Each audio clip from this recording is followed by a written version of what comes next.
Alright, this is it. The Vivo V21e and the Vivo V21 5G full review. You might have already watched my unboxing video. I did not mention most of its specs because I was not allowed to. But yeah, this time around, I will show you everything about the phone. And this time, I'm gonna tell you right now, these two phones are big upgrades from the Vivo V20 series last year. Major upgrades in processor, display, and camera, all in these phones right here. Guys, this is the most promoted lineup from Vivo. They usually have celebrities endorsing them. They have fancy ads, a lot of community engagement, and things like that. Yeah, they're hyping this so much. Wonder what's in them. So yeah, let's cover them right now. I've done the testing, gaming, and comparison, and things like that. All the things that you need to know on the Vivo V series right here. And without further ado, let the review begin. No.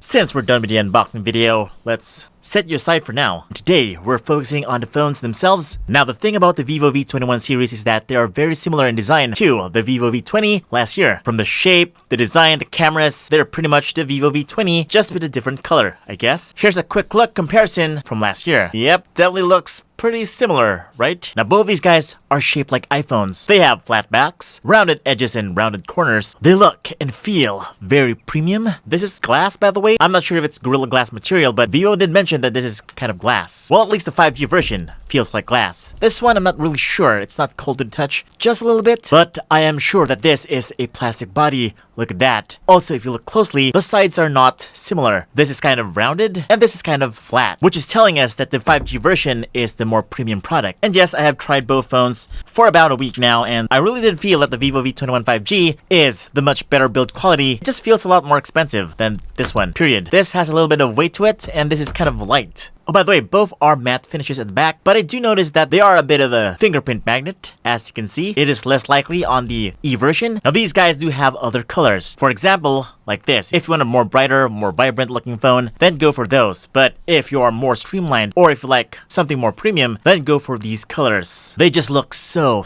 elegant. I like the stripes though. This is like carbon fiber-like stuff. Very manly if you ask me. And if you ask me, this also works as well. It does not have a quirky design just like this one. Most mid-range phones are actually quirky designs. They are both also gradient. As you can see, when light touches them, there is a light part and a dark part. Now, in terms of the feel, now this is the better build quality. This is a lot more solid. It does not feel plasticky just like the E version, but you will actually be surprised on how affordable the E version is, and you might even overlook its shortcomings. Now, both the E version and the 5G version are quite similar in many ways. From the design, the cameras, the displays, they are pretty much almost the same. There are just some things that you need to know. Well, first of all, the cameras are both 64MPs. That is right, they are both similarly designed. Big camera lenses and two small ones right down below, just that the 5G version has a bigger aperture, meaning it's better in low light and captures more detail. And it does have OIS, so there's that. And you also get an 8MP ultra wide angle lens and 2MP macro lens. Not only that, both phones do also have 44MP selfie cameras. But why would you buy the 5G version now if it's just the same in specs? Well, not entirely the same. The 5G version has OIS in pretty much all of its cameras. That includes the rear camera and the selfie camera. So that means you get more consistent, sharper looking pictures on the 5G version. This is helpful if you got very shaky hands. Now, speaking of the cameras, let us go straight right ahead with the camera comparison. Okay, here we go. Now, as you can see at first glance, both phones already look spectacular. But wait, they are not powered by Zeiss. Only the Vivo X60 is equipped with the Zeiss lens, so don't expect it here. But in terms of the quality, oh my god, it is certainly well above the average mid-range phone. The quality is almost flagship-like. I'm liking the color, the balancing of the lighting, and the details that it gets. They are both very capable smartphone cameras. Vivo has always been impressing us with its camera prowess. I think it is one of the leading brands in terms of the cameras. One thing to note though, I'm just seeing that the 5G version is kinda off in terms of the color. I mean, just look at the sky right here. It's not as blue as the E version. Also, the dynamic range is just not there. The 5G is just not as good as the E version's dynamic range. It's not balancing out the lighting that well. I don't know, maybe it just needs some updates. But yes, if you're asking, my software is up to date. It might need some updating in the near future for this one. But I am seeing that the 5G version is a lot sharper and it takes in more detail. As you can see right here, a photo of Thanos side by side. Look at the chest part here. You can definitely see more details here in the 5G version compared to the E version. And that is for the face part, arms, the legs. It's just a lot more sharper and has more details on the 5G version. It's just that the colors is not as punchy, not as brand new looking as the Vivo V21e. Here is a sample of the video,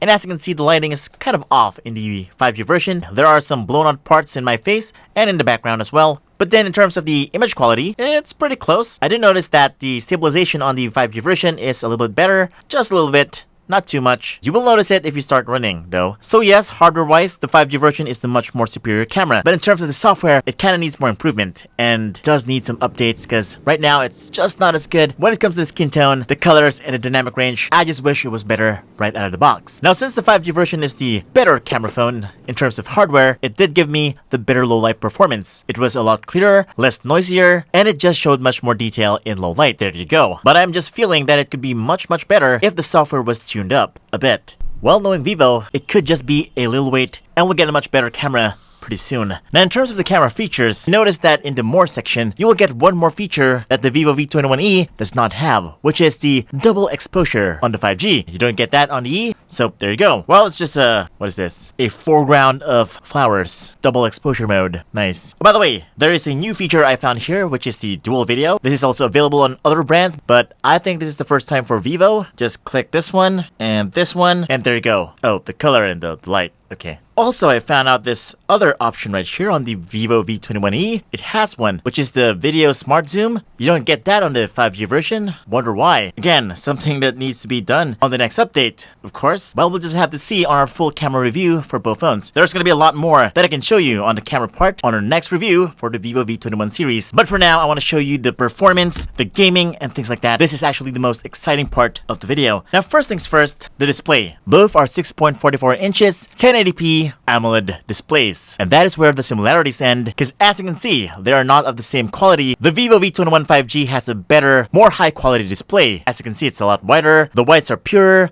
the blacks are blacker, and it's just overall the brighter display. Also, the bezels are quite thinner compared to the Vivo V21e. Both are using a dewdrop notch right there at the top. Nothing new. I was expecting at least a punch hole design since it's 2021, but it's still using the old design. But get this, it is not a dual selfie camera. Not unlike the Vivo V20 Pro last year, it is only a single 44 megapixel setup at the top. Okay, which is okay, I guess. And there you have it, my friends. The difference is just intense. Look at that. Oh my god. I guess this is the main selling point of the 5G version. It has a much brighter, much more vibrant display. It also looks much more high quality. There you have it. OMG. This is totally lacking in brightness, while this one is like a flagship display. Oh, by the way, that's not only the difference. The advantage of the 5G version is that it has HDR10+, while the Vivo V21e only has HDR10. So yeah, better HDR support, which means better lighting, better exposure in the dark areas of the movie. Yeah. Now, let me just show you the Intuitive benchmark score for both phones. Now, here's the thing. I was thinking that since the Vivo V21 5G has a MediaTek processor, the software may not be as optimized as the Vivo V21e software because of the Snapdragon support. That is right. This is MediaTek 800U processor, and this one is a Snapdragon 720G processor. There are some major improvements in the numbers compared to last year's scores. This time around, a phone at this price will get you something near 400,000 points, and a Snapdragon 720G phone can almost get to this number, 345,000 points in Antutu, and almost 400,000 for the Vivo V21 5G. Oh my god, these are staggering numbers for just mid-range phones. Now, in terms of the performance, of course, this is gonna open apps much quicker, as you can see. So yeah, if you want a faster phone, then go for the 5G version. You'll just have to wait for some updates for its camera, I guess. Now, what about the sounds? Let's hear them. Okay, so here we go. This is the Vivo V21 5G at the top.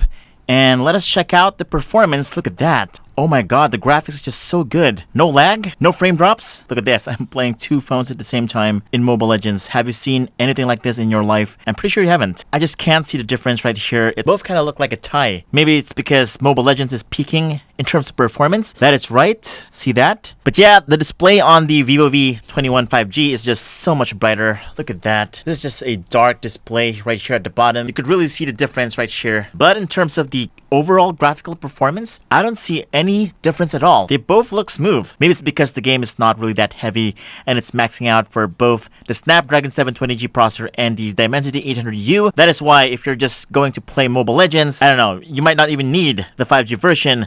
You might be already okay with the E version. I'm just saying, look at this. No lag at all. No frame drops. Oh, goodness gracious. Mother of grace. Boom. One thing to note though, the display is quite responsive. It's very easy to pull off some combos right here. And boom. See that?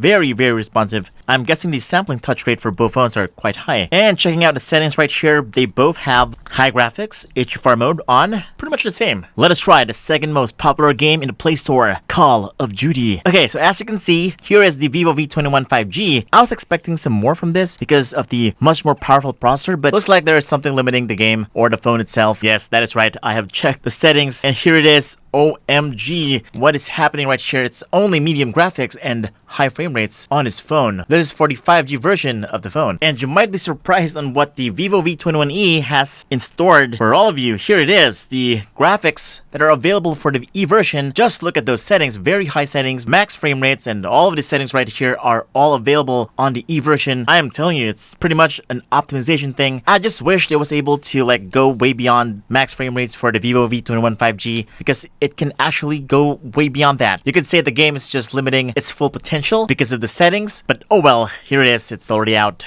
We just need some developers looking at this and maybe we'll get an update in the near future. But yeah, if you're a gamer, this is like a not such good news for people buying the Vivo V21 just for gaming. But anyways, if you're still going to buy the Vivo V21 5G, I'm gonna tell you right now, it's still a great phone, pretty fast. You're just not gonna get the best settings in Call of Duty. Well, that is for now, of course. But here's the thing. In Genshin Impact, the story is kind of different. And as you can see right here, if you do have a much more powerful processor, it will have a much better playing experience, much more consistent frame rates, overall a much smoother experience. And that is very true for the Vivo V21 5G. It is a much more smoother experience, well, at least in medium graphics, 60 frames per second turned on, but it's not really going 60 frames per second consistent. I am thinking about 40 frames per second, 40 to 50. May not be a clear 60, but I'm pretty sure that this is a lot more smoother than a 30 frames per second. Now side by side, as you can see, it's almost a tie. I mean, the difference in Antutu benchmark is not that big, and you will not really see a big difference right here in medium settings for both phones. So, but I did notice that it's a little bit smoother on the Vivo V21 5G. So yeah, you might actually get a much better performance, much better consistency when playing Genshin Impact with the Vivo V21 5G. Now the question is, how much are these phones? Now I've just watched the live launch on Facebook for the Vivo V21 series, and it looks like the Vivo V21 5G is yet to come. It is coming soon, guys, and that is why there's going to be a lot of updates in the near future for this phone. So be ready for this. I'm still vouching for the better phone. But yes, here's the pricing for the Vivo V21e, a special promo price of 16,999 pesos. That is from 17,999 pesos. You can pre-order right now from June 1 to 4, and here are the freebies. Look at that. This is the freebie for the E version, a pair of wireless earbuds, and for the 5G version, you get a, ooh, what is this? A speaker for 4,500 pesos. Nice. So there you have it, the pricing. So pretty soon, the 5G will come to the Philippines, and hopefully